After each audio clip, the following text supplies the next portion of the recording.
네, 반갑습니다. 여의도 노모 TV 닭간다 진행을 맡은 황현입니다. 고수들의 정치부쇼 닭간다 매일 오전 10시 30분부터 라이브로 생방송으로 여러분과 함께 하고 있죠. 구독, 좋아요, 알림 설정 부탁드리겠고요. 네, 댓글로 응원 의견 많이 남겨주시면 저희가 많이 소개해드리도록 하겠습니다. 근데 항상 대화를 하다 보면은 정치에 빠져서 댓글을 제가 좀 소개를 잘 못해드리는데 제가 자주 보고 많이 소개해드리도록 하겠습니다. 자, 고수들의 초정밀 정치부쇼 닭간다 함께 정치 뉴스를 까볼 오늘도 역시 세 분 소개해드리겠습니다. 정광재 국민의힘 대변인, 박성태 사람과 사회연구소 연구실장, 김정철 개혁신당 최고위원 세 분 모셨습니다. 어서 오세요. 네, 안녕하세요. 반갑습니다.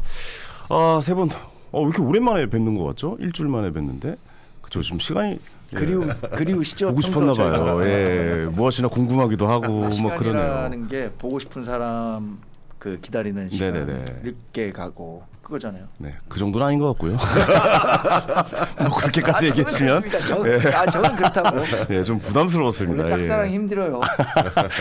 지금 오늘 코스피를 보니까 3,300선을 돌파를 했습니다. 지금 보니까 양도소득세를 아마 그 기준을 50억으로 그냥 상향, 그러니까 원래대로 기준안을 유지하는 것 같아가지고 주식시장이 반응하는 것 같아요. 여기 대해서 어떻게 보고 계신지 간단하게 좀 한 말씀씩 좀 들어볼까요? 근데 원래 기존의 그 정책을 입안할 때 그런 부분을 굉장히 세심하게 봤었어야 되는데 원래 대주주 기준이라는 게 점점 높아져야 되잖아요. 그런데 이게 낮아진다는 게 사실은 굉장히 말도 안 되는 거고. 그쵸.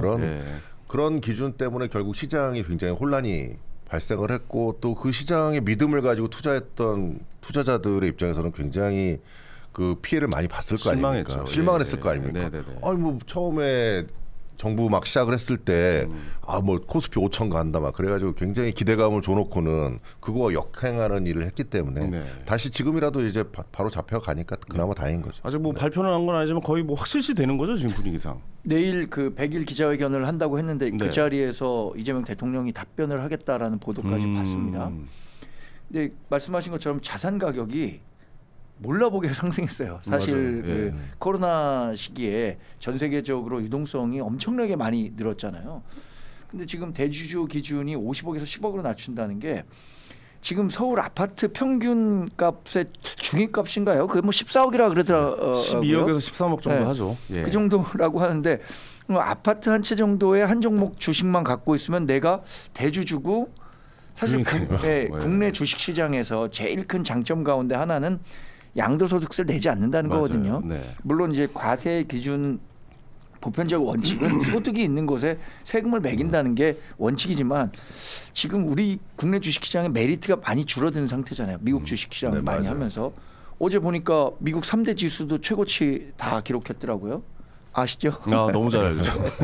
저도 오늘 아침에 확인했는데 그런 상황에서 이 양도소득세 기준을 50억에서 10억으로 낮추려고 하는 것 자체가 저는 굉장히 좀 무리한 주장이었다 이렇게 생각하고 그게 심리적으로는 분명히 영향을 줬어요. 야 그거 갖고 그럼 주식 안 하고 뭐 하고 이래? 사람들이 이렇게 얘기할 수 있지만 주식이라는 게 어떤 신호 하나에 집중하거든요. 그럼요. 그 시그널. 그 시그널이 될 수 있다는 측면에서 이걸 상징적으로 받아들였는데 이게 이제 뭐 50억으로 다시 복귀된다라고 한다는 것을 긍정적으로 평가한 게 아닌가라는 생각도 들고 어쨌든 어제 미국 주식시장이 뭐 그 사상 최고치를 기록한 거 그런 전반적인 영향이 있었을 것 같습니다. 역시 또 전직도 기자셨잖아요. 경제 기자셨잖아요. 우리 한국경제 TV에 계셨지만 저도 매일경제신문에서 제가 저 애널리스트 따라잡기라는 책과 책도 내셨어요. 애널리스트 따라잡기 이거 2023년에 나온 건데 당시에 애널리스트가 되고자 하는 사람들의 텍스트였어요. 그 유명한 책. 처음 들어보겠는데 주식시장 주식으로 돈 버는 100가지 방법이라는 책도 있었는데 그것도 제가 썼습니다. 그렇군요. 근데 저번에 미국 주식 사시고 저한테 왜 물어보셨어요? 그러니까 여러 사람들의 의견은 들어야죠. 이거 잘 산 거예요? 하고 저한테 물어보시더라고요. 그래서 잘 사셨습니다. 미국 주식만 합니다. 그죠? 미국 주식은 22% 양도소득세 낸단 말이에요. 저 지금 세금 뭐 300만 원인가 내라고 저 계산 나왔더라고. 그래도 이익이 많이 나셨나 그러니까 봐요. 이제 이익 실현한 게 이거 얘기해도 되나? 뭐 어때요? 이익 실현이 미국 주식은 괜찮죠. 왜냐하면 국내 주식은 괜히 이해 충돌이니 뭐 하지만 그 미국 주식을 시작해갖고 외화벌이를 했습니다. 아니 미국을 막 두둔하고 그러는 거 아니에요? 미국 주식 투자한다고? 그런 거 없어요? 미국을 두둔해. 어쨌든 저는 몇 미국 가지 주식 지점이 투자하고 있는 것 계시고. 같아요. 일단 양도소득세 그 50억 대주주 기준 이거를 10억으로 낮추는 건 쓸데없는 일을 했다. 사실은 변동성을 좀 늘리는 일이고 연말에 아예 시작부터 안 했어야 됐다. 그렇죠. 예. 그리고 저는 사실 이전부터 작년부터 금투세를 세율을 좀 낮춰서라도 출발하는 게 맞다. 대신 증권거래소를 낮추고 이게 맞는 흐름이거든요. 근데 선거 전국에서 여야가 둘 다 금투세를 없애는 것으로 갔죠. 일단 세금 깎아주겠다는 걸로. 그러니까 금투세를 하기로 한 걸 안 한 거죠. 그래놓고서는 그게 만약에 이제 투자를 우리나라가 사실 부동산에만 투자가 많이 돼 있는데 주식시장을 돌리겠다. 저는 이 방향 맞다고 봐요. 그러면 그런 면에서 금투세를 없애고 안 하고 뭐 여러 가지 주식 관련 세제를 낮춘다는 건 제가 찬성인데 갑자기 대주주 기준을 올려요. 근데 이번에 그냥 50억 기준으로 간다. 대주주 기준을 낮추는 건데 간다라고 하면은 그건 맞게 가는 거라고 보고. 근데 이 지점에서 정부가 좀 영리한 게 하나가 있었다. 뭐냐면 그 대주주 기준을 50억에서 10억으로 낮춘다고 해봐야 연간 들어오는 맞아요. 민주당 정치회계에서 판단하는 게 약 2천억 정도 세수가 늘어납니다. 그런데 증권거래소를 지금 다시 올렸거든요. 이게 연간 2조 원이에요. 이 돈을 누가 내냐? 투자자들이 내요. 사실은 대주주들이 다 내는 것보다 그러니까 많이 투자하는 사람들이 내는 세금보다 증권거래소는 100만 원 투자하는 사람도 비율로 다 내는 거예요. 그러니까 어떻게 보면 제일 쉽게 돈을 버는 거죠. 몰래 아주 작은 소액을 모든 거래에서 빼가니까 이게 더 안 좋은 겁니다. 이걸 연간 2조 원씩 세수가 늘어나는 건데 대주주 기준이 논란이 되면서 이 지점은 빠져 있어요. 지금. 왜냐하면 작게 빠지니까 잘 눈치를 못 챈 것 같아요. 네. 이게 사실 그 세금 문제 그러니까 뭐 대주주면 일단 15억으로 하면은 많이 팔게 되거든요. 사실 연말에. 예, 그러다 보니까 변동성만 올라가죠. 변동성이 굉장히 올라가고 팔게 되면 사실 가격을 낮출 수밖에 없는 거잖아요. 세금을 안 내기 위해서. 그러니까 이 거래세를 비롯해서 이 보유세와 거래세 과연 어디를 더 세금을 걷어야 되는지 문제가 부동산도 마찬가지고 주식도 마찬가지고 꽤 큰 문제이긴 한데 양쪽을 다 세게 걷어버리니까 예. 이게 좀 불만들이 계속 나오고 있는 상황이거든요.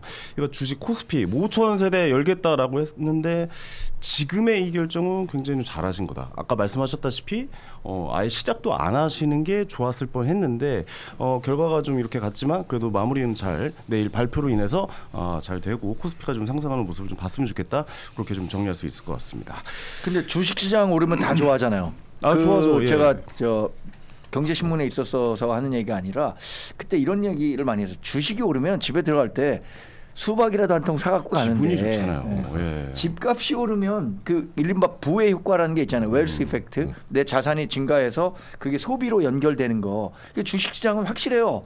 그날 상한가 치면 야 오늘 한우 먹자 이렇게 가는데 집값 올랐다고 해갖고 야 오늘 한우 먹으러 가자 이런 사람은 네. 제가 못 봤거든요. 맞습니다. 그런 의미에서 여러분들 한우 말고 샤인머스켓 요거는 디저트로 한우 먹고 그렇죠. 디저트로. 야 샤인머스켓 디저트로 먹으면 주식 오른다니죠. 사실 이거 굉장히 고급스러운 제품 아니겠습니까? 오늘 올랐으니까 이거 한 색깔도 너무 좋아요. 네, 고당도 이게 보니까 알이 정말 엄청나게 큽니다. 이게 저는 이렇게 큰 샤인머스켓을 처음 보거든요. 야, 알 하나에 이만합니다. 예, 거의 제 눈보다도 더 클 정도로 샤인머스켓 알이 엄청 큽니다. 그야말로 최상급 프리미엄 샤인머스켓 2.5kg을 29,900원에 판매하고 합니다. 이게 사실 굉장히 고가잖아요. 샤인머스켓 자체가. 근데 2.5kg에 29,900원 상당히 저렴한 거 아닙니까? 그렇죠. 예. 마트에서보다 더 저렴한 것 같은데. 4, 5만 원 했던 것 같은데요. 1kg에 2, 3만 원 하지 않나요? 네. 예, 저희 아들도 좋아해서. 저는 샤인머스켓 처음 나왔을 때 한 3, 4년 전인가요? 회사 근처에서 누가 팔길래 먹다가 도대체 이 과일은 무엇인가 먹고 이름을 물어봤더니 샤인머스켓이라고 사람들이 막 얘기를 하더라고요. 근데 처음엔 매치가 안 됐어요. 왜 영어 이름 이상하게 샤인머스켓이지? 근데 이렇게 맛있고 비싼 음식이구나. 그거 함부로 범접할 수 없는. 그런데 29,900원에 아까 2.5kg요? 이건 대단한 거죠. 사실 저희 옛날에 이거 청포도라고 불렀잖아요. 그래요? 청포도요? 아니야. 청포도 아니죠. 이제 이거는 품종을 개량한 거. 품종 개량한 거고. 요새는 오히려 그냥 저 포도를 구하기가 또 어렵더라고요. 이게 포도보다 이게 워낙 상품 찾는 사람들이 많으니까 포도만 파는 그런 경우가 또 별로 없어졌어요. 제가 아는 최대 고급스러운 과일이에요. 사실 이게 이름이 산딸기나 뭐 이렇게 했어봐 이렇게 비싸게 못 팔아요. 왠지 느낌이 고급스럽잖아요. 샤인머스켓. 제가 이거 29,900원이라는 가격을 보니까 우리 박 소장님은 5일 동안 금연하시면은 이거 가족들이 맛있게 먹을 수 있으니까. 3일분이에요. 3일분이에요? 담배를 피우는 정보를 주시면서 요 광고는 마무리하도록 크기면은 5분의 1 금거북이 정도 되겠네요. 그렇습니다. 아니 근데 진짜 저렴하게 잘 나온 것 같아서 여러분들 많은 관심 좀 보여주시기 바랍니다. 또 저희 방송을 위해서 저희가 또 좋은 방송을 위해서 여러분들과 함께하고 있으니까 이런 광고 제품도 많은 관심 부탁드리겠습니다. 자, 본격적으로 첫 번째 주제로 넘어가 보겠습니다. 성비 사건이죠. 이야기가 이번 주 아마 계속 나올 것 같고 지난주도 계속 이 얘기였던 것 같아요. 근데 조국 혁신당이 지금 이제 전부 다 이제 지도부가 사퇴를 했었는데 비대위원장으로 조국 전 대표를 추천을 했다고 하는데 이게 맞는 건지 저는 잘 모르겠거든요. 네. 어떻게 생각하십니까? 이게 이 흐름이 맞는 겁니까? 그러니까 저는 이게 문제가 뭐냐면 조국 지금 전 대표 때문에 사실은 강 대변인이 그거에 대한 서운함과 그거에 대한 당의 어떤 조치의 미흡이나 이런 것에 대해서 본인이 당의 탈퇴를 하겠다고 하면서 결국은 인터뷰를 한 거고. 이분 어떻게 보면 조국 전 대표 때문에 일이 마무리가 되지 그렇죠. 않고 수면 위로 나온 거 아닙니까? 아니 근데 이제 뭐 조국 전 대표는 본인이 뭐 감옥에 있었고 자기는 당원도 아니었고 뭐 이런 식의 변명을 하고 좀 이해가 안 또 가요. 막상 사면돼서 나왔을 때는 어떤 책임 있는 가장 최대 주주 아닙니까? 실질적으로 그런 책임 있는 행동을 보이지 않으니까 이런 일이 발생을 했는데 결국은 본인이 다시 비대위원장이 되면서 지도부를 다 밀어내게 된 결과가 된 거예요. 그러니까 자기 손을 안 대고 지도부를 교체하고 자기가 새로운 지도부를 구성할 수 있는 것을 미리 지금 빠르게 차지하게 되고 오히려 이게 마치 이용된 것처럼 보여질 정도로 오히려 이게 막 약간 좀 만들어낸 것처럼 네네네. 당대표를 위한 그런 구석이었다. 것처럼 이게 사실은 이런 일은 다른 제3의 굉장히 객관적인 사람이라든지 중립적인 인물을 내세워서 일단 그 사태를 정확하게 분석을 그렇죠. 하고 예. 그거에 대한 사과를 명확하게 하고 그다음에 책임 소재를 명확히 가려야 될 거 아니에요. 지금 이 논란에 책임 소재가 없어요.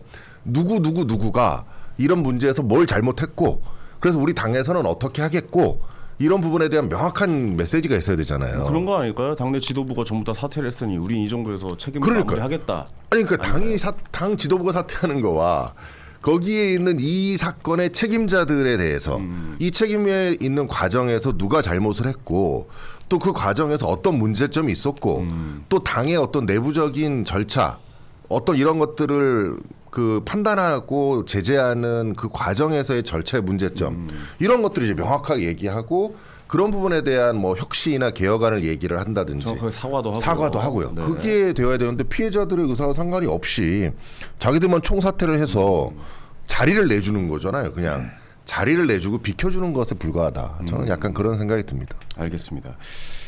다들 비슷한 생각이시죠? 저는 어떻게 보십니까? 이런 생각합니다. 이게 적절한 방안은 아니라고 생각합니다. 최적의 솔루션은 아니에요.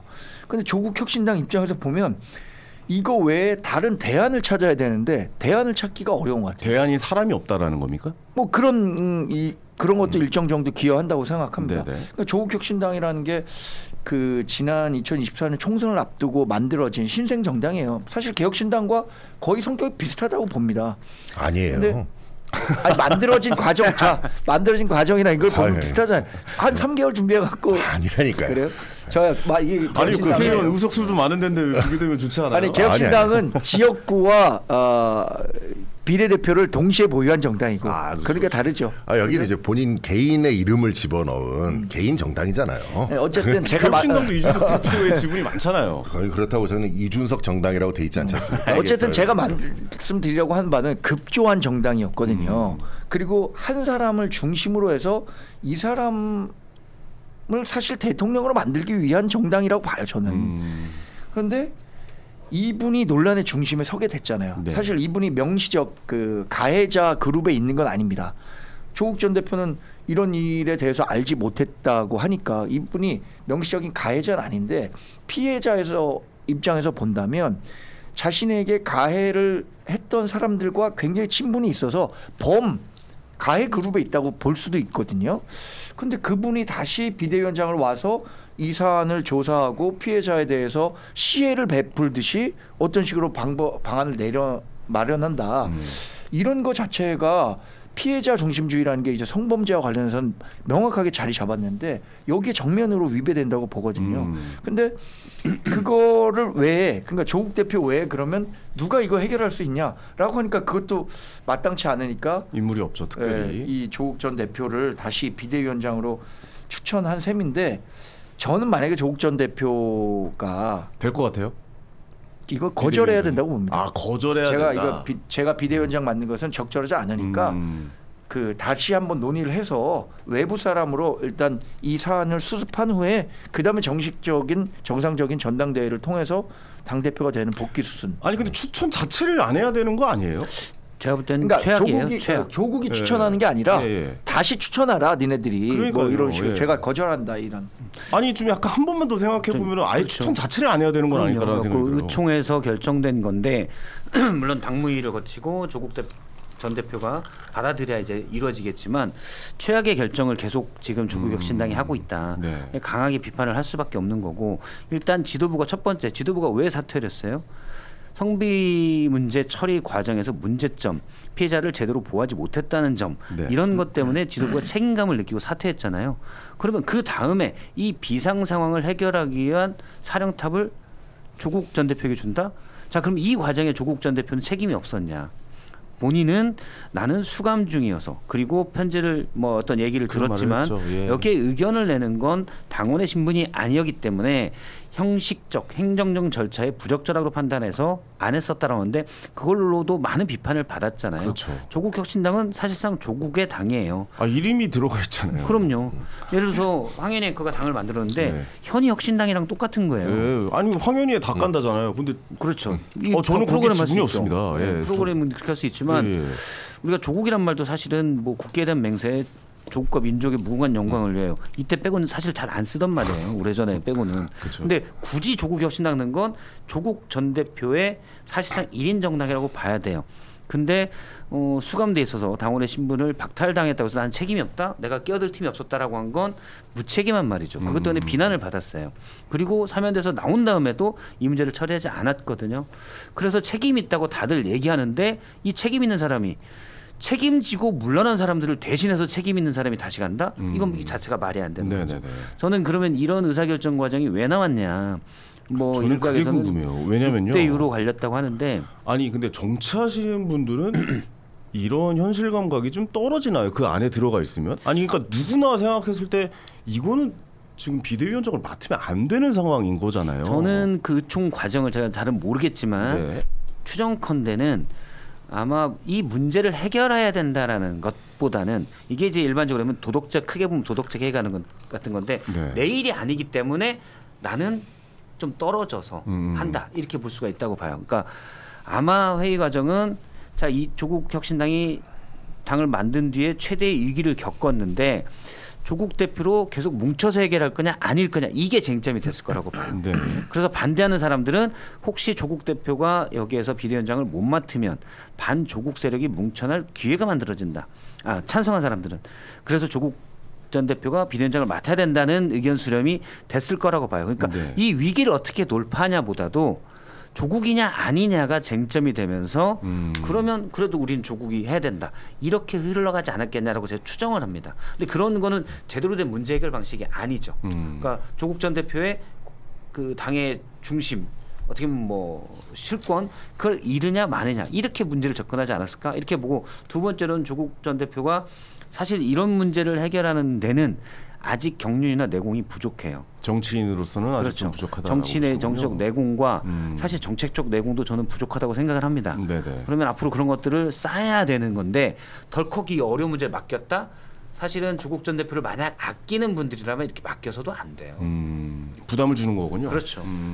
쉽게 해결 못할 겁니다. 근데 되게 무책임한 결정을 내렸다고 봐요. 어떻게 보세요? 이게 해결이 될 거라고 보십니까? 저는 조국 이 비대위원장 맡을 것 같아요. 맡을 것 같다고 네. 보십니까? 내일 결정 난다는 거잖아요. 네. 내일인가요? 금요일. 왜냐하면 사진을 보면 귀를 이렇게 하는 거 보면 자기가 비대위원장이 돼서 뭐 주도적으로 귀를 듣겠다. 해결하겠다. 그럴 것 같아요. 저는 일단 공감 능력이 일단 없다고 생각이 되고요. 제일 중요한 거는 지금 피해자들이 여러 명 있잖아요. 네. 한두 명도 아니고 그 여러 명에 있는 그 피해자들의 마음과 관련된 공감 능력이 없다는 것에서 이 문제가 발생을 한 거고요. 네. 지금 그런 상태에서 지금 지도부가 총사퇴하고 그 자리가 비워졌어요. 그리고 비대위원장으로서 본인이 여기를 내가 장악하는 데에 굉장히 자기가 손 안 대고 코를 푼 격이 지금 됐다고 저는 생각을 하고요. 네. 그런 측면에서 이미 계획을 해서 이렇게 했을 수도 있어요. 그리고 이미 그 당 지도부에 있는 사람들하고 다 소통했을 거 아닙니까? 사실 조국 전 대표 정도 되면 이거 위원들이 그 얘기할 때 6명이 뭐 반대했다고는 하지만은 그 안에 있는 사람들이 얘기 안 했겠어요? 야, 그럼 너 이렇게 해서 그쵸. 그 비대위원장 나 추천하고 나 갈게. 그리고 나 사진 귀 올릴 테니까. 지금 이렇게 된 게 아닌가 싶고요. 그래서 저는 뭐 그거 상관없이 맡을 것이다. 그런 예상을 해봅니다. 저도 맡을 거라고 봐요. 아 그래요? 네. 두 분. 맡아서는 안 되지만 맡을 거예요. 그게 저도- 내공이 부족한 거예요. 제 말씀도 맞는 것 자체가 내공이 부족한 것이다. 맡아선 안 된다고 생각하지만 네. 조국 혁신당이 갖고 있는 현실에서 그 현실론을 이유로 맡게 될 가능성이 크다고 보고 네. 지금 약간의 보도를 통해서 알려진 게 조국 혁신당에 12명의 의원이 있는데 이거 그 처리하는 과정에서 6명 딱 나뉘었다는 거잖아요. 6명은 이른바 자강파 조국 없이도 조국 혁신당이 유지될 수 있는 지속 가능한 정당을 만들어야 된다라고 주장하는 사람들이고 나머지 6명은 조국파. 조국 혁신당이 조국 대표 때문에 만들어졌는데 조국 대표의 활동 공간을 마련해야 된다. 이렇게 갈등하고 있는 건데 아까 얘기한 것처럼 조국 전 대표가 어쩌면 복화수를 얘기한 거죠. 본인은 가만히 있지만 자신의 정치적 이익을 대변하는 사람들이 가서 의원총회에서 이거 조국밖에는 해결할 수 없습니다.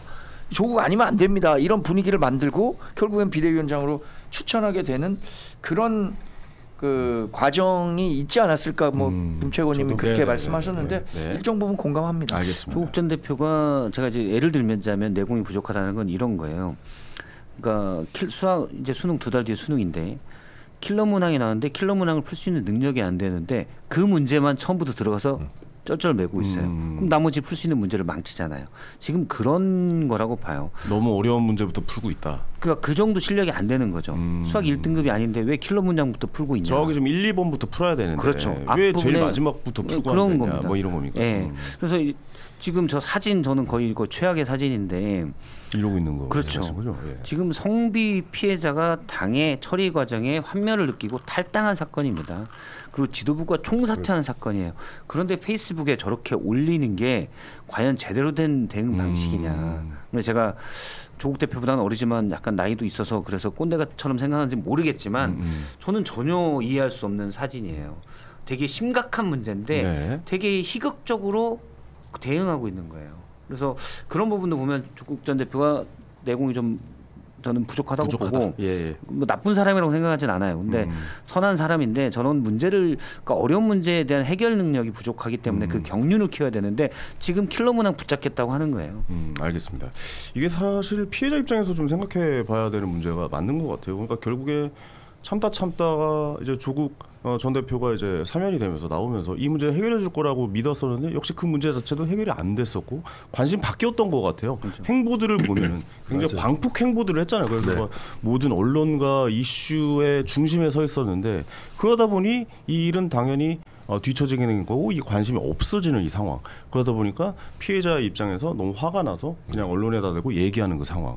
이 상황을 처리하지 못했다면 지금이나 처리를 잘해야 되는데 지금도 역시 그 처리는 미흡하고 심지어 처리를 잘 못했던 그 분께서 비대위원장까지 되려고 한다.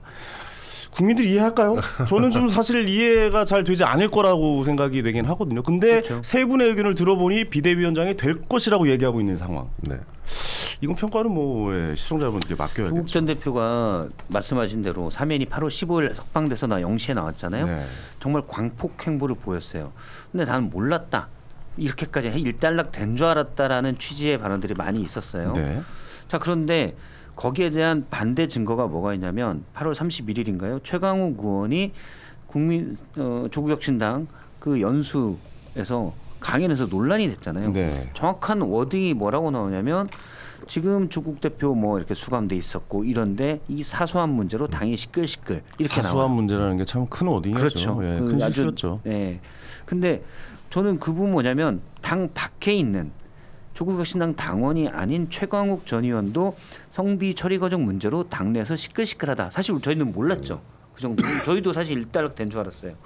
그런데 당 내부에서는 그게 시끌시끌한 거를 당 밖에 있는 의원도 알아요. 근데 조국 전 대표가 모르고 있고 해결을 못했다? 그건 말이 안 되는 거예요. 그렇죠. 예. 말이 아니죠. 알겠습니다. 전체적으로 좀 어떻게 해결해 나가는지를 지켜봐야 될 것 같습니다. 다음 주제로 넘어갔습니다. 넘어가기 전에 슈퍼챗 보내주셨습니다. 카츠슈님, 예, 영어로 KATSU님께서 15,000원 후원해 주시면서 황현희 화이팅이라고 보내주셨습니다. 감사의 말씀 드리겠습니다. 자, 지금 송원석 원내대표 연설이 지금 진행 중이죠, 국회에서. 네. 마무리가 됐나요? 지금 어떻게 돼가고 지금 라이브로 저희가 진행하고 있기 때문에 하기 시작했으니까 네네, 거의 마무리 됐겠죠. 보니까 마무리된 것 같아요. 몇 분 정도 하나요? 원내대표 연설하면 대략 한 30분 정도 안 하나요? 30분 정도 하나요? 어저께 정청래 이제 민주당 대표가 교섭단체 대표 연설에서 협치를 한 방에도 뒤집어 엎었어요. 그러니까 대통령이 만들어준 자리.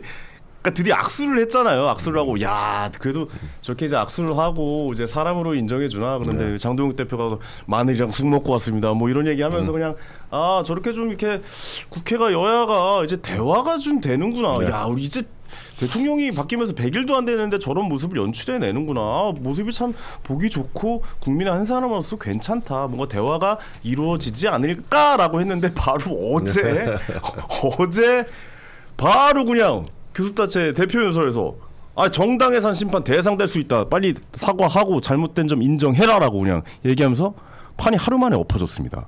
어떻게 보셨습니까? 이거 본인 제가 먼저 좀 말씀드려야 될 것 같습니다. 왜냐하면 국민의힘을 상대로 자꾸만 내란 정당 해산한다 이렇게 얘기하니까 저는 정청래 민주당 대표가 본인이 지금 민주당의 당 대표인지 아니면 민주당의 당 대표 경선을 뛰고 있는 후보인지 여전히 헷갈리고 있는 것 같아요. 너무 8월 강성 발언이다. 2일로 정청래 민주당 대표는 지금 168석의 거대 여당의 당 대표가 된 겁니다.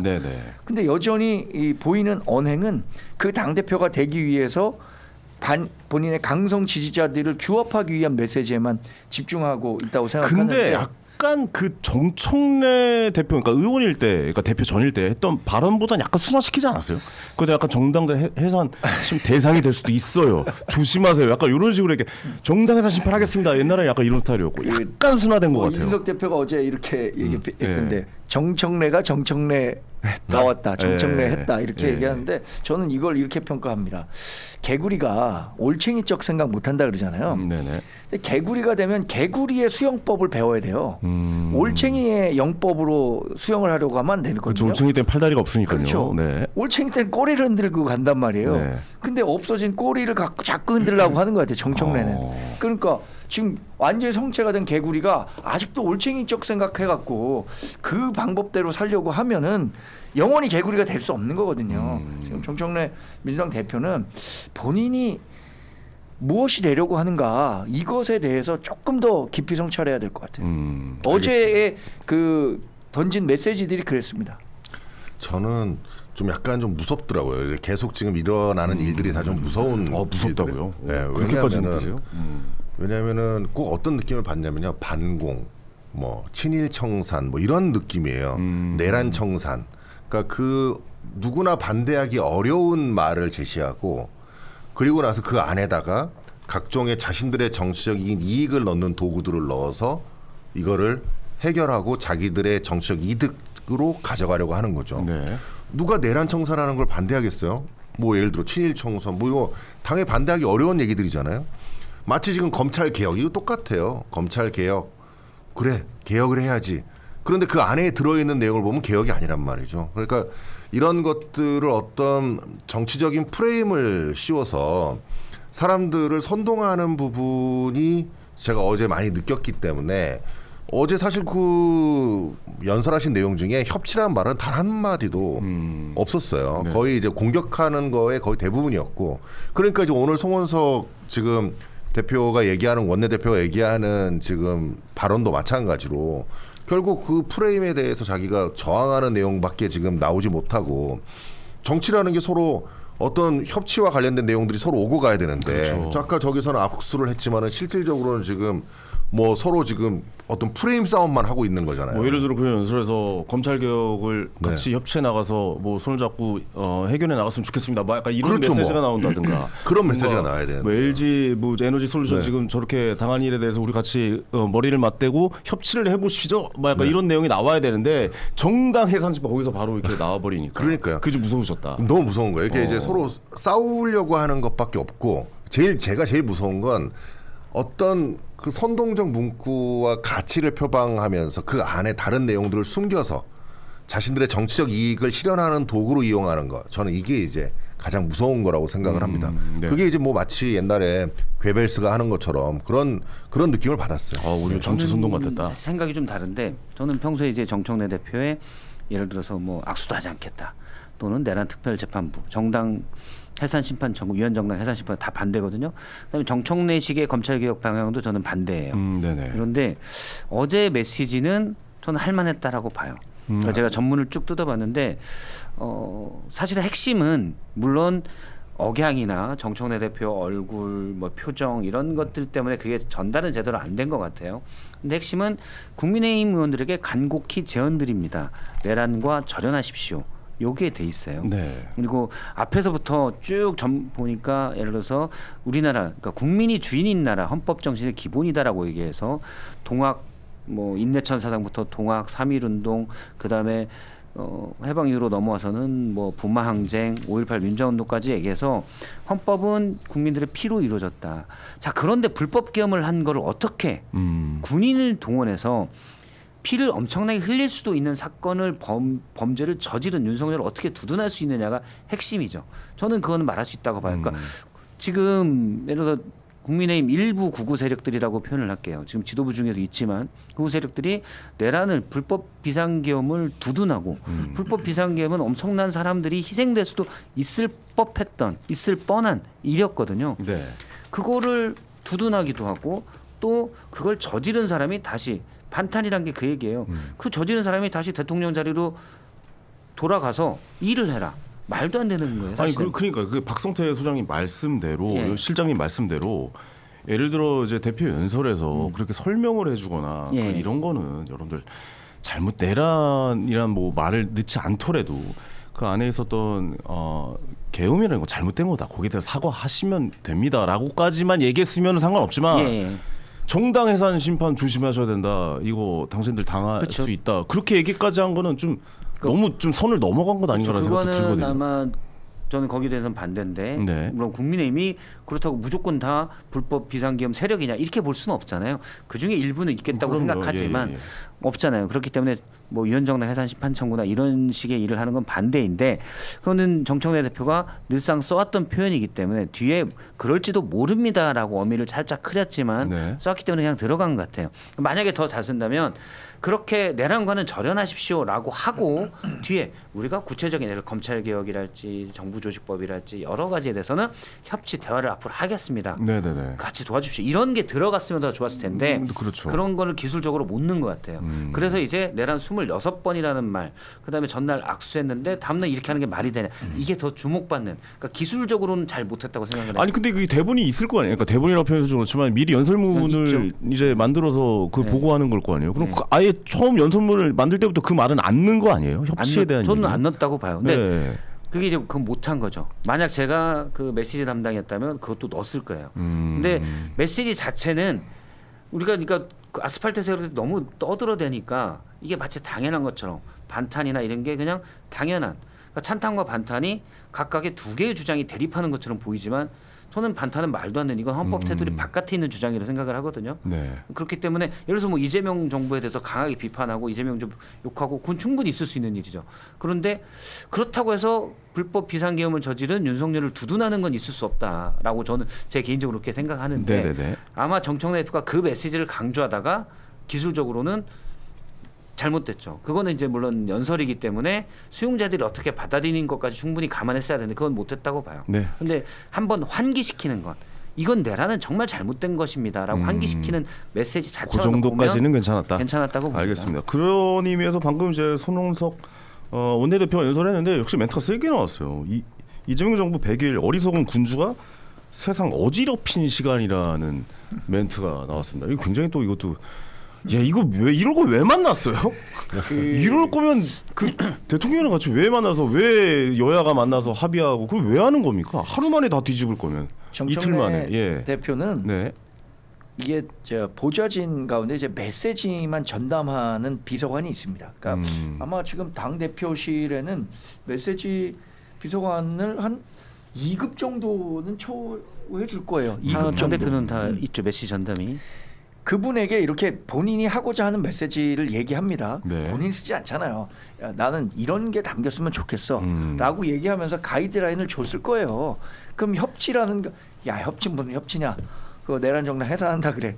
이렇게 하니까 그 방향대로 가는 거죠. 그 원고라는 게. 가이드를 줬을 것이다. 당연하죠. 네, 무조건 줬다. 그리고 오늘 저는 송원석 원내대표가 한 그 우리 당 교섭단체 연설 네. 이렇게 쭉 한번 방송 오기 전에 봤거든요. 몇 멘트가 개의 세요. 키워드를 네. 정리해봤습니다. 뭐 아까 독재 어리석은 얘기도 군주가 나오고. 세상을 어지럽게 했다. 네. 이게 혼용무도라는 겁니다. 혼용무도. 네. 이게 아마 삼국지에서 유비의 아들 유선이 이 혼용무도한 그 왕으로 평가돼요. 이 굉장히 어지럽게 했다. 그다음에 일당 독재, 네. 그다음에 정치 보복, 재정 파탄, 방송 장악. 제가 생각한 이 5개의 키워드입니다.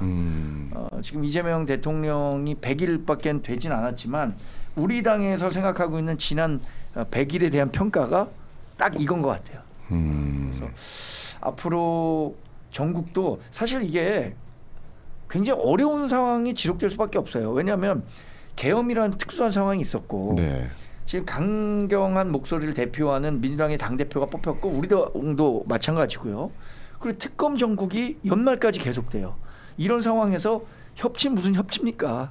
말로는 협치하지만 구조적으로 하기가 어려워요. 저는 개인적으로 좀 궁금한 게 원래 국민의 입장에서는 그래도 이제 대통령과 여야가 다 만나서 악수도 했으니까 그래도 좀 유한 메시지를 내려고 하다 바꾼 겁니까? 아니면은 어제 세게 나왔을 거 우리도 그냥 세게 가 이렇게 된 겁니까? 원래 이 메시지가 정해진 겁니까? 뭐 하루 만에 이렇게 바뀌었다고 생각하지 않고 바뀌진 않습니까? 지난 100일에 대한 잘 평가 몰라가지고 그런 건. 예. 그리고 야당은 원래 야당 그 교섭단체 대표 연설할 때는 네. 할 수 있는 가장 높은 수의 발언을 합니다. 세게 얘기하긴 하죠. 예.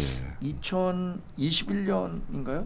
그때 김기현 당시 원내대표였던 걸로 기억하는데 그때 당시에 문재인 정권에 대한 그때 엄청났죠. 원내대표 교섭단체에서 그건 제가 생각에 굉장히 명연설이었어요. 김기현 당시 원내대표가 그때 아마 그래서 보기 드물게 원내대표 연설 그로는 보기 드물게 언론사 유튜브에서도 막 몇백만 회 조회수가 나오고 그랬었거든요. 네. 저는 기억이 없습니다. 그때 당시에 세게 했죠. 네. 대북 정책과 관련한 거, 부동산 정책과 관련한 거, 내로남불, 조국 이런 거를 한 40분 50분 했는데 제가 알기로 한국일보 유튜브인가 거기서 한 300~400만 회로 왔더라고요. 그때 당시 굉장히 화제가 됐었어요. 알겠습니다. 저는 뭐 그거는 그렇게 생각해요. 그러니까 그 전날 8일 날 대통령과 정청래 장동혁 대표가 만났지만 그렇게 만났다고 해서 역대 지금까지 여야 정회담이 한 번 만나고 다음부터 우리 진짜 친하게 지내자 그런 경우 한 번도 없었어요. 그냥 며칠은 갔잖아요. 그래도. 근데 잘 안 갑니다. 이렇게 사실. 바로 하루 만에 그냥 원래 그런. 왜냐하면 그 전에는 아예 대화도 단절됐는데 대화를 이제 할 수 있는 그런 계기를 만들었다 정도지. 네. 예를 들어서 그런 경우도 어떤 경우냐면 옛날에 세월호 특별법 같은 경우인데 그럴 때 만나서 일단 여야가 대치가 심할 때 한번 만나서 거기서 그런 것들이 이제 뭐 협의체 같은 걸 만들어서 이걸 풀어가자라고 하는 거죠. 그런 건 현안이 있을 때 그런 게 돼요. 근데 대부분의 경우는 한번 만나서 그때는 당연히 뭐 거기서 치고받고 멱살 잡을 수는 없잖아요. 그런데 그 계기가 대화가 될 수 있는 계기 한 단초를 만들었다는 정도지 그렇게 해서 정치가 복원되는 경우는 사실 좀 없었어요. 네. 알겠습니다. 그 내용에 대해서도 좀 한번 저희가 이야기를 나눠볼 텐데 이제 검찰총이 없어졌다는 뉴스를 추석 귀성길에 들을 수 있겠다. 있게 하겠다. 뭐 이런 또 메시지도 냈습니다. 그러니까 3대 개혁 완수를 추석 전에 다 하겠다라 뭐 이렇게 좀 읽을 수가 있을 것 같은데. 근데 지금 얘기를 들어보니까 국무총리실 산하에 만들어지는데 이 검찰개혁 추진단이 여기에 민주당이 관여할지 안 할지를 두고 좀 정청래 대표하고 우상호 정무수석하고 좀 이견이 있었다. 약간 좀 어느 정도 좀 의견이 맞지 않았다라고 하는데 대통령실은 부인했습니다. 이거 어떻게 되어가고 있는 겁니까? 요거는 그러니까 지금 사실은 이 이재명 대통령실에 있는 사람들하고는 어느 정도 이게 이런 식으로 됐을 때 여러 가지 문제가 발생할 수 있다는 걸 지금 이미 인식한 상태예요. 네, 혹시 좀 사이가 안 좋은가요? 그러면 대통령실이랑? 그런데 이제 정청래 당대표 같은 경우에는 네. 이거를 자신의 어떤 아젠다로 가져가려고 하는 것 같아요. 자기의 정치적 자산. 그래서 이거를 무조건 추석 전에 하겠다라고 하는 상징적 의미를 자기가 가져가서 네. 내가 검찰청을 폐지시킨 사람이야. 라고 하는 그 이미지를 주려고 하는 것 같습니다. 그런데 이제 검찰청을 폐지하게 되면 정말 나중에 심각한 문제가 발생할 거예요. 왜 그러냐면 일단 위헌 논란이 일단 무조건 발생을 하거든요. 헌법에 검찰총장이 여러 번 나와요. 네네네. 그런데 이제 그 검찰총장이 여러 번 나오는데 검찰청은 없어졌지. 이게 공소청장으로 바뀌잖아요. 그럼 공소청장이 그럼 그 검찰총장이야 거기에. 그거에 대한 이제 논란이 이제 시작이 되는 거예요. 그럼 두 번째는 공소청장이 그러면 헌법에 위반되는 기구라고 하게 되면 그 공소청에서 기소한 것들이 과연 적법한 기소냐 또 이런 문제가 발생을 하면서 아마 사법 시스템이 엄청난 혼란이 발생할 거고. 그래서 대통령실에서는 계속 속도 조절을 하자는 하자는 거죠. 내용인데 그러니까 이게 좀 이견이 있으니까 검찰 개혁에 얘기하면 또 얘기가 또 길어질까봐. 아 그러니까 그런데 네. 이제 그래서 이제 그 아마 이제 우상호 정무수석 같은 경우에는 이런 의사를 분명히 얘기를 한 것 같은데 네네. 정청래 당대표가 이제 듣질 않는 것 같아요. 그렇죠. 그래서 이제 뭐 언쟁이 크게 났다 뭐 그런 얘기도 있고 네네. 뭐 언론 기사가 있는데 결국은 대통령실에서는 부인하고 있지만은 실질적으로 지금 그 내부 내에서는 굉장히 큰 이견이 있다. 저는 그렇게 보고 있습니다. 근데 여기에 대해서 이제 국민의힘이 약간 프레임을 짠 게 저거잖아요. 여의도 대통령. 그 다음에 뭐 이제 용산 대통령 뭐 이렇게 좀 나누고 가서 약간 둘이 약간 좀 민주당 대표와 대통령과의 사이를 약간 좀 벌려놓는 것 같은 느낌도 좀 들기도 하거든요. 뭐 그 이른바 이관계 아닙니까? 예. 뭐 그렇게 하고 있습니까? 손자병법에 나오는 36개 가운데 하나가 이관계예요. 예. 저는 이관계가 뭐 어휘가 주는 의미는 굉장히 부정적일 수 있지만 상대 진영을 교란시키는 좋은 방법이 될 수도 있다고 생각해요. 만약에 그 이관계로 흔들릴 정도의 사이라면 그 사이라면 그 이미 자체적으로도 두터운 사이가 불가능한 아니다. 그 불가능한 사이가 연출됐다고 봐야겠죠. 저는 여하튼 이 검찰 개혁과 관련해서는 대통령실하고 조금 속도 차이는 분명히 있는 것 같아요. 네. 우상호 정무수석이 근데 이런 얘기 했다 그러잖아. 내가 여기 있는 사람보다 정치도 오래 했고 내가 대통령 이름 팔아갖고 이런 거 얘기할 사람 아니라는 거 알지 않냐 이렇게 얘기했는데 이 얘기를 하는 순간 저는 우상호 정무수석이 조금 정치적으로 좀 졌다고 생각해요. 네네. 왜냐하면 과거에 야 너 내가 몇 살인 줄 알아? 왕년에 말이야 너 내가 삼선할 때 너 뭐 공천 달라고 왔다 갔다 했던 거야 이런 식으로 얘기하다 보면은 정청래 그 민주당 대표 밑에서 이재명 대통령이 그 정동영 대통령 후보 도왔던 거예요. 이렇게 얘기하면은 이제 이게 정상적인 논쟁이 되기 어려운데 그럴 정도로 지금 대통령실에서 조금 감정적으로 불편해한다. 이거 정도는 확인할 수 있었던 것 같습니다. 네. 대통령에서의 그 여야 대표 만났을 때의 멘트도 내가 사실 민주당의 대통령 후보로서의 대통령이 됐지만 이제 모두의 대통령이 돼야 되지 않겠느냐 뭐 이렇게 이야기를 하면서 약간 좀 중도의 모습을 보였단 말이죠. 근데 지금 민주당은 너무 좀 강력하게 외치고 있는 것 같아서 확실히 뭔가 좀 다른 소리가 나오고 있다라고 생각을 해야겠어요. 이견이 분명히 있죠. 네. 그러니까 설전이라고 처음에 나왔었는데 뭐 설전이 그러면 몇 데시벨부터 설전이냐 이건 없잖아요 규정이. 예. 누가 우리한테 들리면 설전인 거죠. 그렇죠. 예. 거기서 일단 주먹이 나갔으면 육탄전이 되는 것이고 주먹이 안 나갔으니까 설전이 되겠죠. 네네. 근데 설전이 그냥 얘기를 나눈 거야 이거와 설전 그건 받는 사람에 따라서 있는 거고 근데 감정적인 대응들은 있었을 것으로 추정이 되죠.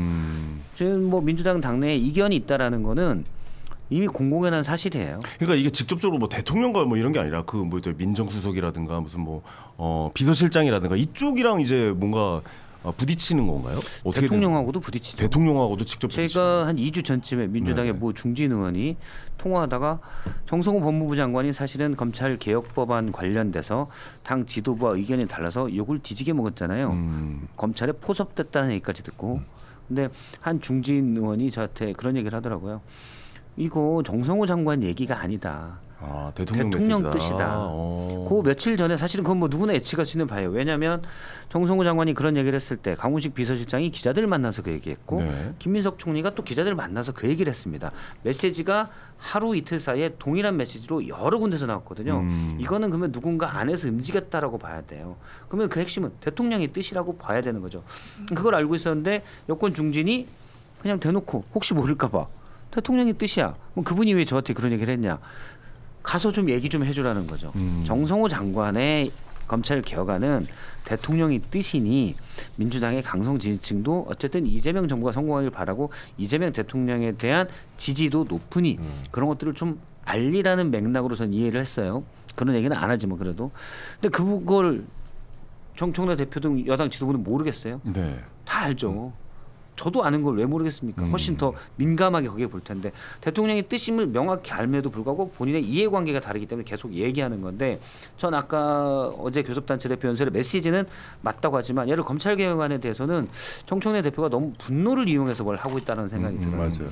지금 너무 하고 싶은 대로 하고 있는 것처럼 보여지지 않나요? 그러니까 분위기가? 민주당 지지층들이 예. 검찰을 무지 싫어합니다. 예. 그거는 저는 애초에 사실 노무현 전 대통령의 어떤 검사와의 대화. 비극 예. 여기서부터 시작이 된 거예요. 거기는 부채의식 민주당 지지층의 부채의식이 많습니다. 검사와의 사이가 안 좋았죠. 예, 그때 그렇죠. 당시에. 그래서 그 부채의식에서 나와서 검찰은 무조건 개혁되고 없어져야 되는 존재라는 인식이 강한데 민주당의 지도부 또 몇몇 강성원들이 그걸 이용하고 있다고 생각해요. 물론 저는 뭐 이용이라는 표현을 썼지만 이분들도 거기에 대한 검찰에 대한 분노를 갖고 있는 분들이 꽤 있어요. 네. 그런 것들 같이 돼 있죠.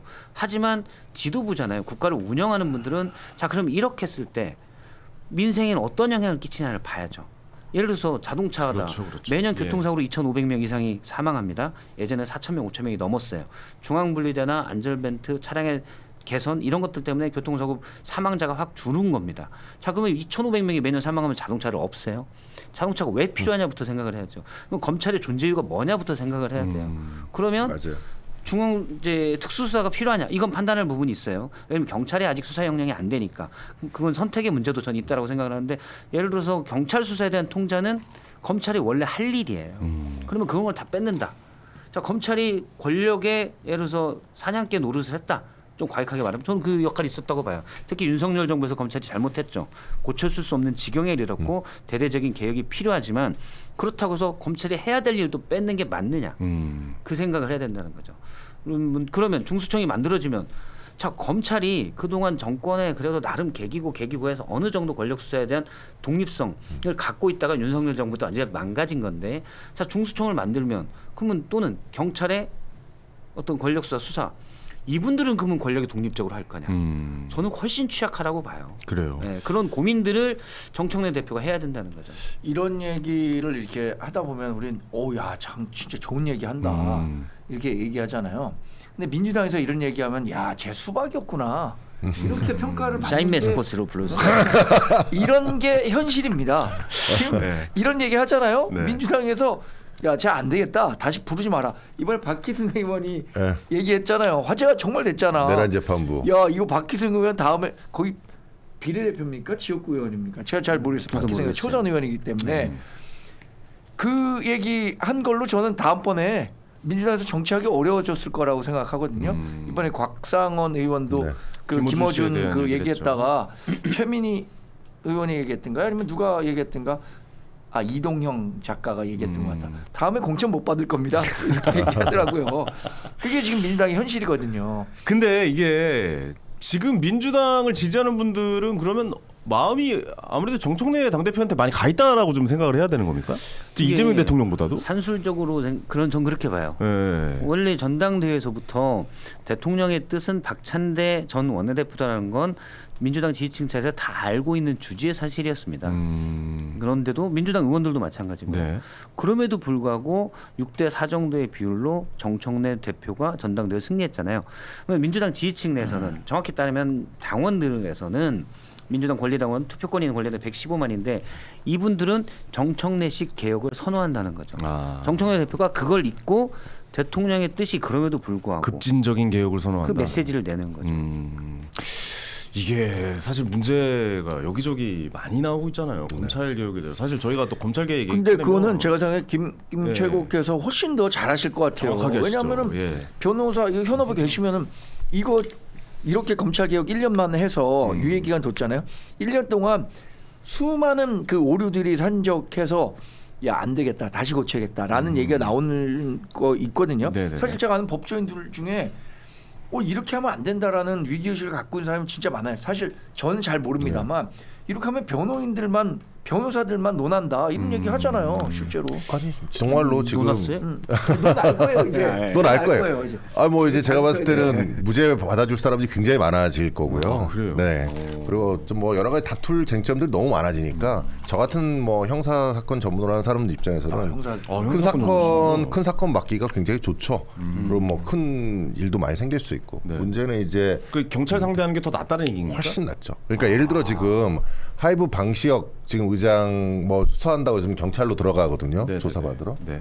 과연 거기서 이제 어느 정도 수사가 제대로 될 것이냐 잘 생각해 보셔야 돼요. 우리가 증권 범죄, 저는 이제 그런 금융 범죄 사건 많이 다루니까 금융 범죄 사건은 이게 검사들도 남부지검에 있는 검사들도 어려운 거예요. 이게 금융 용어가 엄청 어려워요. 금융 전문 팀이 있잖아요. 그럼요. 예. 뭐 각종의 무슨 뭐 콜옵션 무슨 옵션 뭐 각종의 뭐 여러 가지 뭐 드래그 얼렁 태그 얼렁 뭐 여러 어려운 용어들이 막 나오면서 복잡한 내용이 나오니까 사실은 그 검사들도 어려워하는 수사예요. 그런데 이제 예를 들어 검사들이 그래가지고 옛날에 남부지검에 구치소에 있는 그 금융 사기꾼들을 자기 이 사건과 전혀 상관이 없는데 계속 불러.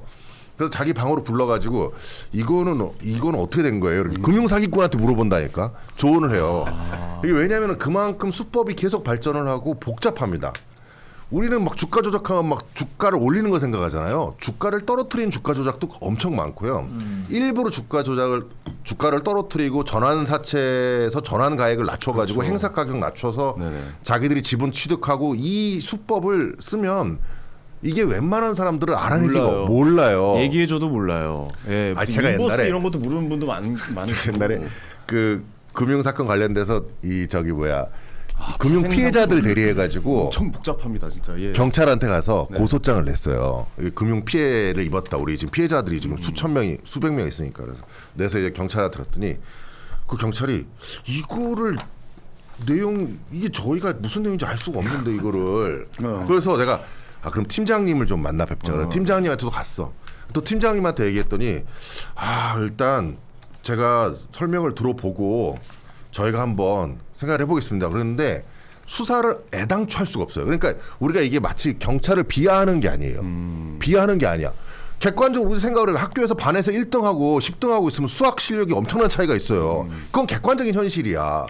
그러면 경찰 전체의 이 조직에 있는 사람들의 그 지금 할 수 있는 능력이 실제로 안 되는 걸. 실제적으로 경험상 검찰이 더 많이 그런 수사를 했으니까. 그러니까요. 그럼 실제로 안 된다니까요. 그리고 예를 들어 그러면 노력하면 되느냐? 우리가 그거와 똑같아. 반 10등한테 너 노력하면 수학 100점 맞을 수 있어? 못 맞아요. 안 된다니까. 그럼 안 되는 거를 된다고 얘기하는 건 안 된다고. 그래서 지금 이 문제점들이 많이 발생을 할 거라는 게 지금 제가 제일 걱정하는 거예요. 네, 알겠습니다. 이거 어떻게 속도 조절? 저는 당연히 해야 된다고 생각하고 실장님은 하셔야 된다고 보세요? 민주당 일각에서는 일단 부족한 면이 있더라도 검찰 개혁을 시작하고 보완하겠다고 하는데 1년에 형사사건 접수되는 게 160만 건이에요. 그러면 160만 명 이상의 피해자가 있다는 얘기입니다.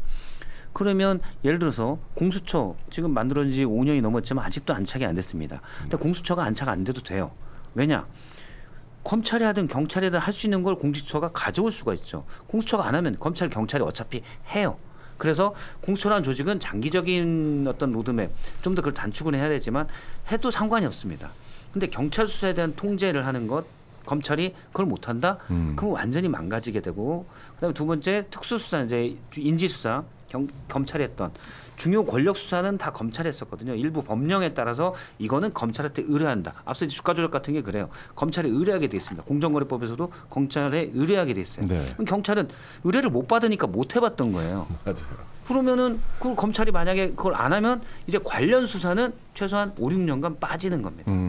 예를 들어서 힘 있는 사람들은 이제 제가 이제 특수수사랑 형사의 보안수사권을 겹쳐서 얘기하고 있는데 보안수사권을 얘기하면 형사 피해자들이 경찰은 지역에 연계된 게 많아요. 그 부패하고 무능하다는 게 아니라 하는 업무상 워낙 13만이 곳곳에서 같이 정보도 듣고 하다 보니 쭉 돼 있습니다.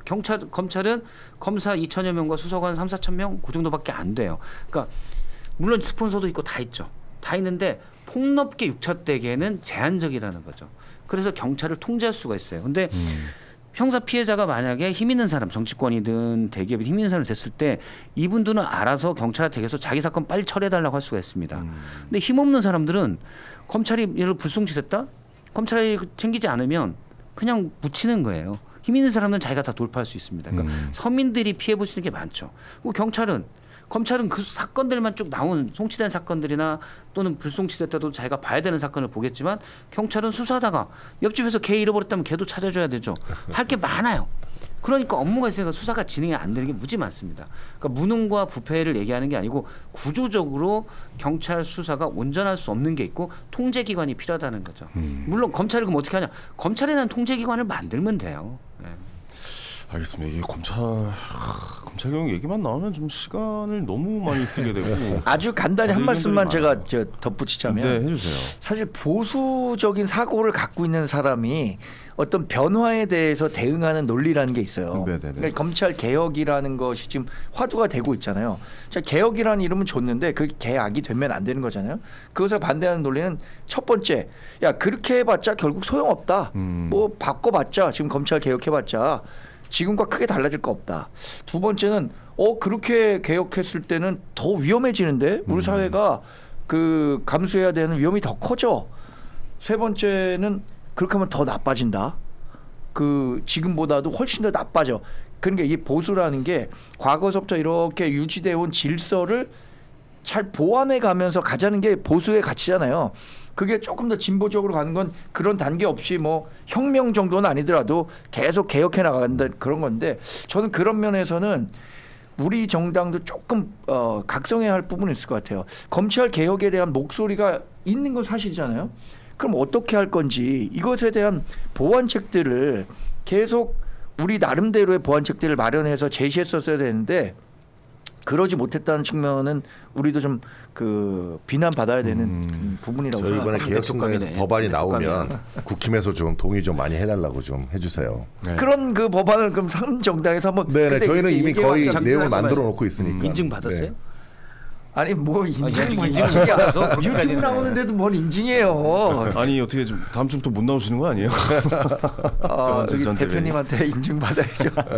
그 인증 얘기 좀 잠깐 마지막으로 좀 할게요. 인증에 원래 있었나요? 네. 내용 없는데 대본에 없는 내용인데. 대본에 없는 거. 아니 좀 재밌잖아요. 이게 사실 뭐 언론 통제한다라는 것도 아니고 뭐 저희 같은 유튜브를 만약에 이런 방송을 한다. 근데 국민의힘에 비해서 그러니까 국민의힘 당에서 내는 의견과 약간 좀 다른 의견을 내는 게스트가 있다면 저희한테 연락이 올 거란 말이죠. 뭐 예를 들어서, 뭐 유튜브까지 연락은 안 하겠지만 뭐 이렇게 지상파 방송에서 그러면은 방송을 못 나오는 겁니까? 어떻게 해야 되는 거예요? 지금 어떻게 보고 계신 거예요, 정관재 대변인께서는?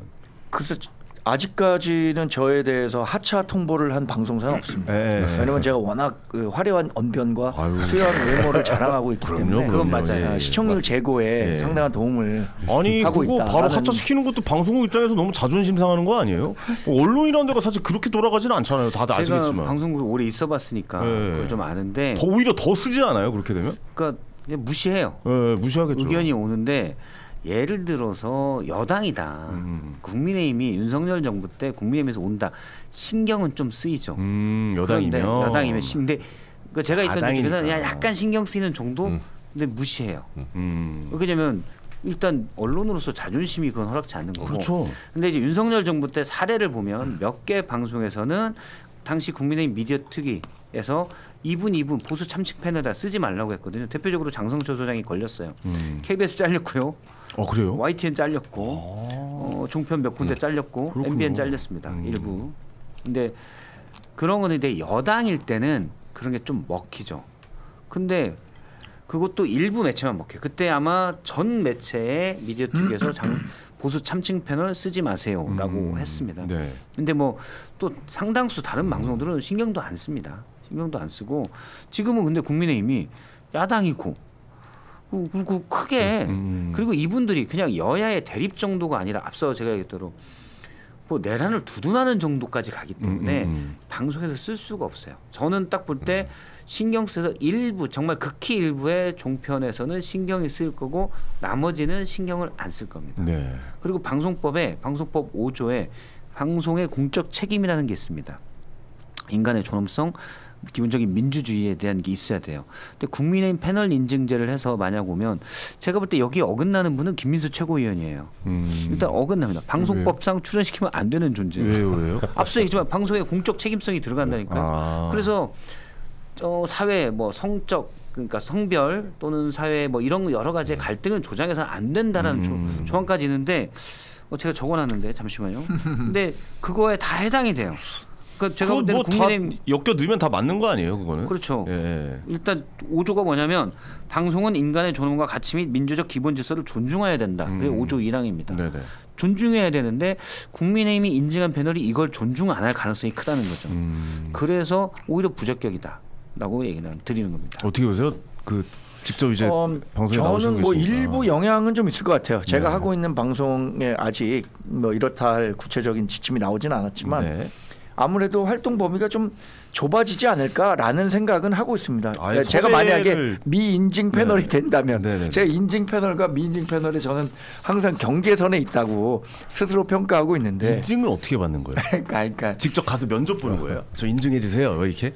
그런 어떻게 게 되는 거예요? 뭐 정해져 있지는 않지만 네. 여튼 정의원 대표가 갑자기 정원재 대표가 인증 나가세요. 뭐 이거 어떻게 되는 거예요? 이게 무슨 개그 프로그램도 어쨌든 아니고 사실. 과거에 그런 전례가 있죠. 미디어 네. TV에서 올 3월에도 한 20여 명 정도의 우리 당의 목소리를 대변할 수 있는 사람들이라고 해서 그 방송국에 제출을 했던 걸로 알고 있습니다. 명단을 보내는 거군요. 네. 그래서 이 사람들 중에 섭외가 됐으면 좋겠다라는 뜻을 전한 것으로 알고 있어요. 그게 강압적이거나 뭐 이렇게 강제할 수 있는 건 아닌데 그래도 요 정도의 인물이 우리 당의 매니지먼트네요. 우리의 이런 연기자들이 있으니까 써주세요. 약간 이런 거예요. 그 가운데 네. 이제 포함되지 않을 수도 있는 거죠. 네네네. 인증- 정원재 대표님 제가 포함되지 않을 인증서 수도 있군요. 뭔데요? 참, 네, 뭔데요? 제가 이거 수박한테 이런 거 받으려니까 여기 훌륭한 패널 인증함. 수박한테 이런 거 받으려니까 수박이라고 하지 말래요. 샤인머스켓이라고 해달래잖아요. 샤인머스켓이요. 저는 빛이 난다고요. 뭔 내용인데요? 아니 훌륭한 패널로 인증했다고. 인증이란 단어가. 저 워터멜론 좀 써주죠. 워터멜론. 워터마크 말고 워터멜론을 찍어주죠. 실물로 드릴게요. 어떻게 보세요? 이 인증제가 가당키는 한 얘기입니다. 뭐 그냥 뭐 그냥 권유는 할 수 법적 있잖아요. 구성도 없고. 예. 그렇죠. 그런데 이제 그런 얘기를 한다는 것 자체가 굉장히 조급하다. 본인들의 어떤 위기 의식이나 이런 것들이 좀 있는 것으로 보여지고 네. 그 어쨌든 그나마 지금 거기서 얘기하는 제안하고 싶어하는 분들이 그러면 좀 멀쩡한 얘기를 하시는 분들이잖아요. 네. 합리적인 얘기를 하시는 분들 위주로 지금 그렇게 돼 있으니까 참 좀 씁쓸합니다. 그렇습니다. 여기 댓글이 그 달렸어요. 댓글에 아주 인상적인 댓글이 있습니다. 뭡니까? 정광재님은 시청률에 큰 몫을 하기 때문에 방송사 쪽에서도 자르긴 힘들 듯. 야 이거 우리 정확하게 가족인가?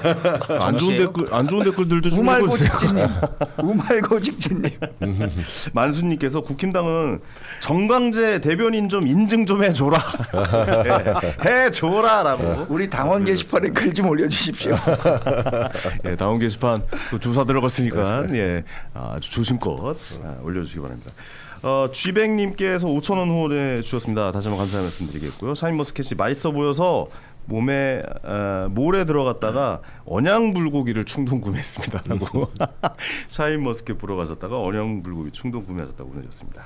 자, 이재수님께서 또 계좌 후원 3만 원 후원해 주셨고요. 만수님께서 국민 정원자 대변인을 인정해주라 질문을 또 주셨다고 하고 예 이렇게 댓글까지 좀 소개를 해드렸습니다. 근데 이게 진짜 만약에 인증을 안 해주면은 방송국에서 안 쓰진 않을 것 같은데 다른 목소리를 낸다면 퇴출될 가능성도 있습니까? 국민의힘에서 다른 목소리 예. 다른 목소리라는 게 뭐 어느 정도의 다른 목소리 이게 굉장히 이게 추상적이에요. 네. 뭐라는 게 이제 잣대가 있어야 되잖아요. 우리가 골프 칠 때도 OK를 기준을 마련하는 거 아닙니까? 뭐 먹갈치냐 은갈치냐 아니면 뭐 퍼블릭 같은 데 이렇게 동그라미를 그려놓고 그 안에 들어가면 OK다 아니다 이렇게 얘기를 하는데 네. 이 OK의 기준을 정하기가 어려운 문제예요. 이거는 뭐 해당 행위야. 수학 문제처럼. 그래서 제가 예를 들어서 뭐 되는 지도부가 한 결정에 대해서 이게 민심과 조금 어긋납니다. 아니면 이 방향으로 가야 됩니다라고 하는 게 해당 행위인가? 아니 오히려 당이 더 잘 되기 위해서 이런 아이디어를 주는 거 아닌가라고 생각할 수 있는데 누군가에게는 해당 행위고 누군가에게는 충당 행위죠. 당에 충성하는 행위. 그래서 이게 모르겠어요. 뭐 현실적으로 어떻게 구현하려고 하시는지. 아니 근데 당내에서도 다양한 의견이 나와야 되고 다양한 목소리가 나와야지 그 당이 그럼요. 제대로 굴러가는 거 아니겠습니까? 맞습니다. 개혁신당에서도 다른 의견 내는 사람들 많아요. 많이 있습니다. 예, 그리고 예. 뭐 저희가 이제 아까 말씀드린 것처럼 조국 혁신당하고 좀 차원이 다르다고 계속 말씀드리는 거. 네. 저희는 물론 이준석 대표가 대주주인 건 맞는데 저는 이렇게 생각해요. 조국이든 이준석 대표든 어쨌든 당의 대표 주자이고 정치적 지분을 많이 가지고 있고 그 사람의 중심으로 모인 건 맞잖아요. 네. 그러나 이제 중요한 건 우리가 뭐 이준석 대표 같은 사람이 오타니 같은 선수라고 하면 우리 구단에 그럼 그런 주요 선수가 맹활약을 하고 앞에 나서고 여러 가지 큰 역할을 하고 영향력을 가지는 건 당연한 거잖아요. 네. 그렇다고 해서 다른 선수들 다른 역할을 하고 있는 포수나 뭐 다양한 사람들에 대한 그 목소리 그다음에 그거에 대한 어떤 역할 이런 것들을 경시하는 곳이라면 그거는 굉장히 잘못됐다는 거죠. 그게 이제 근데 조국혁신당 같은 경우에는 이번에 비대위원장을 그렇게 하는 부분에 대해서 아까 제가 그런 측면에서 비판을 드리는 네네 겁니다. 네. 알겠습니다. 그러니까 뭐 다양한 소리가 나온 게 당연하죠. 민주당에서도 검찰 개혁 얘기 나오면서 이거 좀 속도 조절해야 된다 의견도 나오고 아니면 빨리 진행해야 된다는 얘기도 나오고 그리고서 협의를 이루고 정확하게 그게 정치 아니겠습니까? 그렇게 헤쳐나오고. 근데 국민의힘 쪽에서도 뭐 그런 말하는 사람도 있고 저런 말하는 사람도 있지만. 근데 그런 말하는 사람은 안 돼 인증 못 받아라고 하는 것은 좀 문제가 있어 보인다. 그래서 전체적인 목소리를 다 들으면서 가셨으면 좋겠다라는 그 정광재 대변인 좀 많이 좀 써주시고 예 그랬으면 좋겠다라는 말까지 좀 드릴 수 있을 것 혹시 같습니다. 뭐 방송 관계자 여러분들 보시면은 어여삐 여겨주시고. 그럼 합리적으로 말씀해 주시는 보수 패널이 그렇게 많지는 않습니다만 너무 합리적으로 또 재미있게 또 정치나 시사에 대해 설명해 주셔서 너무 즐겁다는 말씀까지 좀 마지막으로 좀 드리면서 마무리하도록 하겠습니다. 훈훈하네요. 자 여의도 너머 채널 내 쇼핑몰 여러 품목이 판매가 되고 있으니까요. 많은 관심과 사랑 부탁드리도록 하겠습니다. 샤인머스켓 지금 판매되고 있다고 하거든요. 이거 저녁에 시사 정치 프로그램 보시면서 간편하게 안주거리로 먹을 수 있게 되게 좀 잘 나온 것 같아요. 가격도 저렴하고 29,900원이라고 하니까 아마 4kg인가요? 아마 그렇게 되는 걸로 알고 몇 킬로였죠? 아까 2.5kg. 2.5kg나요? 2.5kg에 29,900원. 샤인머스켓 많이. 이게 근데 알이 맛있죠? 실에서 계속 드세요.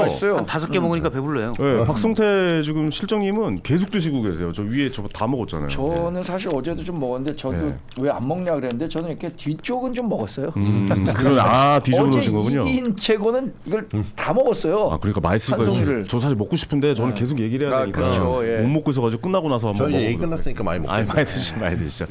알겠습니다. 세 분과 인사드리도록 하겠고요. 저희는 내일 다시 생방송으로 찾아뵙겠습니다. 황현이었습니다. 감사합니다. 고맙습니다.